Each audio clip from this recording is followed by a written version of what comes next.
Jacob അങ്ങക്ക് 5 minute സംസാരിക്കും. Sir, ഞാൻ ഈ ധനാഭ്യർത്ഥനകൾ എതിർക്കുകയാണ്.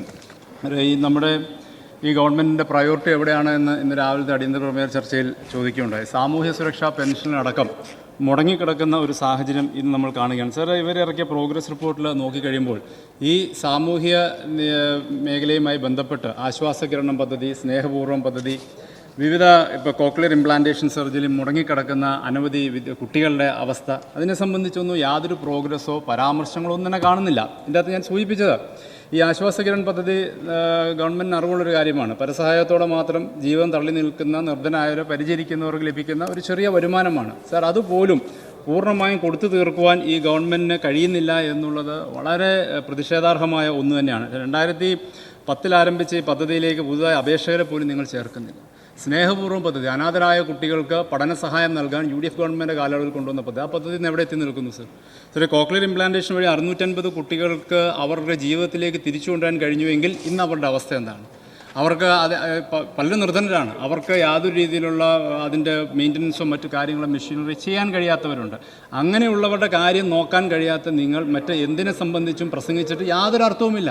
സാർ, ഈ ഗവൺമെൻറ് പരിപൂർണമായും ആ മേഖലകളിൽ പരാജയപ്പെട്ടിരിക്കുന്നു എന്നുള്ളതാണ് ഈ ചൂണ്ടിക്കാട്ടുവാനുള്ളത്. സാർ, ഇവിടെ വ്യാവസായിക മേഖലയെ സംബന്ധിച്ച് ഇവിടെ എല്ലാം വളരെ ശുഭമാണ് എന്ന് പറഞ്ഞപ്പോൾ ബഹുമാനപ്പെട്ട ശ്രീ വി ശശി അതേപോലെ സൂചിപ്പിച്ചു. പരമ്പരാഗത മേഖലയിൽ കശുവണ്ടി തൊഴിലാളികൾ അടക്കം നേരിടുന്ന പ്രതിസന്ധി, അദ്ദേഹം ഒരു കൂലി സംബന്ധമായ ഒരു വിഷയത്തെ സംബന്ധിച്ച് പറഞ്ഞത്. കയർ മേഖലയിൽ ഇന്ന് കയർഫെഡിൽ നിന്ന് ഉയർന്ന തോതിൽ ഇവർക്ക് ചകിരി വാങ്ങേണ്ടി വരുന്ന അടക്കമുള്ള എത്രയോ പ്രശ്നങ്ങൾ നിൽക്കുന്നു. കശുവണ്ടി മേഖലയിൽ എത്ര ഫാക്ടറികൾ സ്വകാര്യ മേഖല ഇപ്പോഴും അടഞ്ഞു കിടക്കുന്നു എന്നുള്ളത്, 776ഓളം ഫാക്ടറികൾ അടഞ്ഞു കിടക്കുന്നു എന്നുള്ളതാണ് എൻ്റെ അറിവ്. സാർ, പരമ്പരാഗത മേഖലകൾ പരിപൂർണമായും സ്തംഭനാവസ്ഥയിലേക്ക് പോയിക്കൊണ്ടിരിക്കുകയാണ്. സാർ, ഇവരുടെ ഗവൺമെൻറ് സൂക്ഷ്മ ചെറുകിട ഇടത്തര വ്യവസായ സ്ഥാപനങ്ങൾ സുഗമമാക്കൽ ബില്ല് നിങ്ങൾ കൊണ്ടുവന്നു. സാർ, ഈ ബില്ല് യാതൊരു അവധാനതയും ഇല്ലാതെ കൊണ്ടുവന്ന ഒരു നിയമമാണ്. സാർ, ഇതിൻ്റെ 5ഉം 6ഉം വകുപ്പുകൾ ഇന്ന് ജനങ്ങളുടെ ജീവന് തന്നെ ഭീഷണിയാവുന്ന തരത്തിൽ വിവിധ വ്യവസായ സ്ഥാപനങ്ങൾ വിവിധ പ്രദേശങ്ങളിൽ ജനവാസ മേഖലയിൽ ആരംഭിക്കുകയാണ്. സാർ, റെഡ് കാറ്റഗറി ഒഴിവാക്കി വരുന്ന ഏത് സ്ഥാപനവും ആരംഭിക്കുന്നതിന് യാതൊരു പരിശോധനയില്ല. 3 വർഷത്തേക്ക് യഥേഷ്ടം ചെയ്യാം.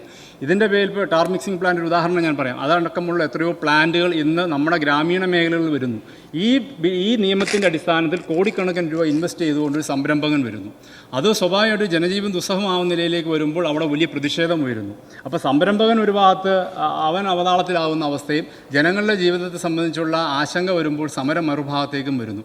സാർ, ഈ നിയമത്തിൻ്റെ അകത്ത് ജനജീവിതം ദുസ്സഹമാവുന്ന നിലയിൽ വരുന്ന സാഹചര്യങ്ങളത് പരിശോധിക്കാൻ കഴിയുന്ന നിലയിലുള്ള ഭേദഗതികളിൻ്റെ അകത്ത് കൊണ്ടുവരണം. അതിൻ്റെ അകത്ത് യാതൊരു മടിയും വിചാരിക്കേണ്ട കാര്യമില്ല. സാർ, ഇത്തരത്തിലുള്ള കാര്യങ്ങൾ ഗവൺമെൻറ് കൂടുതൽ ശ്രദ്ധയോടെ ഇടപെടണം എന്നുള്ളതാണ് എനിക്ക് സൂചിപ്പിക്കാനുള്ളത്. പൊതുമേഖലാ സ്ഥാപനങ്ങൾ നഷ്ടത്തിലേക്ക് പോകുന്നത് ഇവിടെ പ്രതിപാദിക്കുകയുണ്ടായി. ഇവിടെ ഏകദേശം 26 സ്ഥാപനങ്ങൾ നഷ്ടത്തിൽ തന്നെ പോകുന്നു എന്നുള്ളതാണ് ഇവിടുത്തെ ഒരു യാഥാർത്ഥ്യമായി നമ്മുടെ മുന്നിൽ നിൽക്കുന്നത്. കാരണം ഇതിൻ്റെ അകത്ത് പൊതുമേഖലാ സ്ഥാപനങ്ങളിലെ ജീവനക്കാർക്ക് ശമ്പളം ഉറപ്പുവരുത്താൻ 2022 ഓർഡർ ഇറക്കിയാൽ നിങ്ങളുടെ പ്രോഗ്രസ് റിപ്പോർട്ടിൽ കണ്ടു. സാർ, എത്രയോ പൊതുമേഖലാ സ്ഥാപനങ്ങളിൽ ശമ്പളം പോലും ലഭിക്കാതെ നിൽക്കുന്നു. ഞാൻ കഴിഞ്ഞ ദിവസം ഇവിടെ അങ്ങോട്ട് തന്നെ ചോദിച്ച ട്രാക്കോ കേബിളിലൊരു വിഷയമുണ്ട്.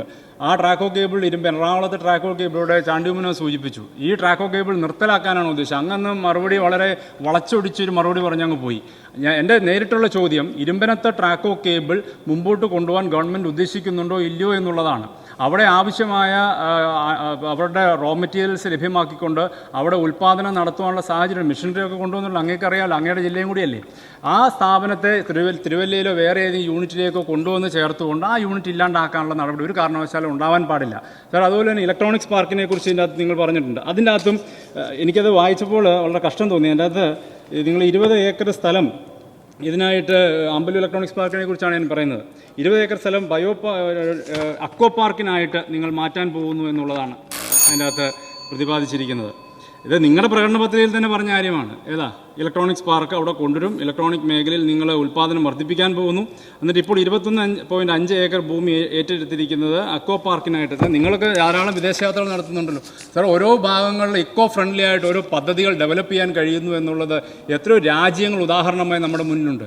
എത്ര വിദേശയാത്രകൾ ഇവിടെ ഗവൺമെൻറ് മുഖ്യമന്ത്രി മന്ത്രിമാരും നടത്തുന്നു. വ്യവസായ സ്ഥാപനങ്ങൾ ഇപ്പം അവിടെ ഒരു വാട്ടർ ലോഡ്ജ് ഏരിയ ആണെന്നുണ്ടെങ്കിൽ അവിടുത്തെ നീർച്ചാലുകളെ സ്വാഭാവികമായി നിലനിർത്തിക്കൊണ്ട് എത്രയോ പുരോഗമനപരമായ ആശയങ്ങൾ നമുക്ക് കൊണ്ടുവന്ന് അവിടെ ഈ പറയുന്ന പദ്ധതി തന്നെ കൊണ്ടുവരാം, നിങ്ങളുടെ മാനിഫെസ്റ്റോയിൽ പറഞ്ഞ പദ്ധതി തന്നെ കൊണ്ടുവരാൻ കഴിയും. പക്ഷേ അതില്ലാതെ അതിനെ പിന്നെയും അവിടെ നിങ്ങൾ അക്വാ പാർക്ക് എന്ന് പറഞ്ഞാൽ എന്താണ് ആശയം എന്നുള്ള ബഹുമാനപ്പെട്ട മന്ത്രി അത് വിശദീകരിക്കുക, അത് നിങ്ങളാവട്ടെ. പക്ഷേ അവിടെ നിർദ്ദിഷ്ടമായ ആ ആശയം തന്നെ കൊണ്ടുവരാൻ ഗവൺമെൻറ് തയ്യാറാവണം എന്നുള്ളതാണ് എനിക്ക് ആ വിഷയത്തെ സംബന്ധിച്ച് ഇവിടെ സൂചിപ്പിക്കുവാനുള്ളത്.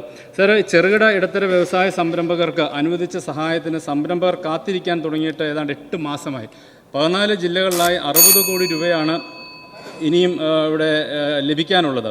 അപ്പോൾ തികച്ചും ഇത്തരത്തിലുള്ള സാഹചര്യങ്ങൾ, അപ്പം നമ്മുടെ സംരംഭകരെ പ്രോത്സാഹിപ്പിക്കാനായിട്ട് നിങ്ങൾ ഓരോ പരിശ്രമങ്ങൾ നിങ്ങൾ അവകാശപ്പെടുമ്പോൾ ഇതൊക്കെയാണ് ഇതിൻ്റെ യഥാർത്ഥ ചിത്രം എന്നതാണ് എനിക്ക് ഇവിടെ ചൂണ്ടിക്കാട്ടുവാനുള്ളത്. അപ്പോൾ നമ്മുടെ മേഖലയിൽ പരമ്പരാഗത വ്യവസായങ്ങളടക്കം ഇന്ന് നേരിടുന്ന ഇത്തരത്തിലുള്ള പ്രതിസന്ധികളിൽ ഗവൺമെൻറ് അടിയന്തരമായി ഇടപെടാനുള്ള സാഹചര്യം ഉണ്ടാവണം. സാമൂഹ്യ സുരക്ഷാ മേഖലയിൽ പെൻഷനുകൾ നൽകി പാവപ്പെട്ടവരെ സഹായിക്കാനുള്ള നടപടി ഉണ്ടാവണം. അത്തരത്തിലുള്ള കാര്യങ്ങളിൽ നിന്ന് ഗവൺമെൻറ് പരിപൂർണമായും പിന്നോട്ട് പോവുകയും പരിപൂർണമായും പരാജയപ്പെട്ടിരിക്കുന്ന ഈ ഗവൺമെൻറ് ധനാഭ്യർത്ഥനകൾ ഞാൻ എതിർക്കുകയാണ്.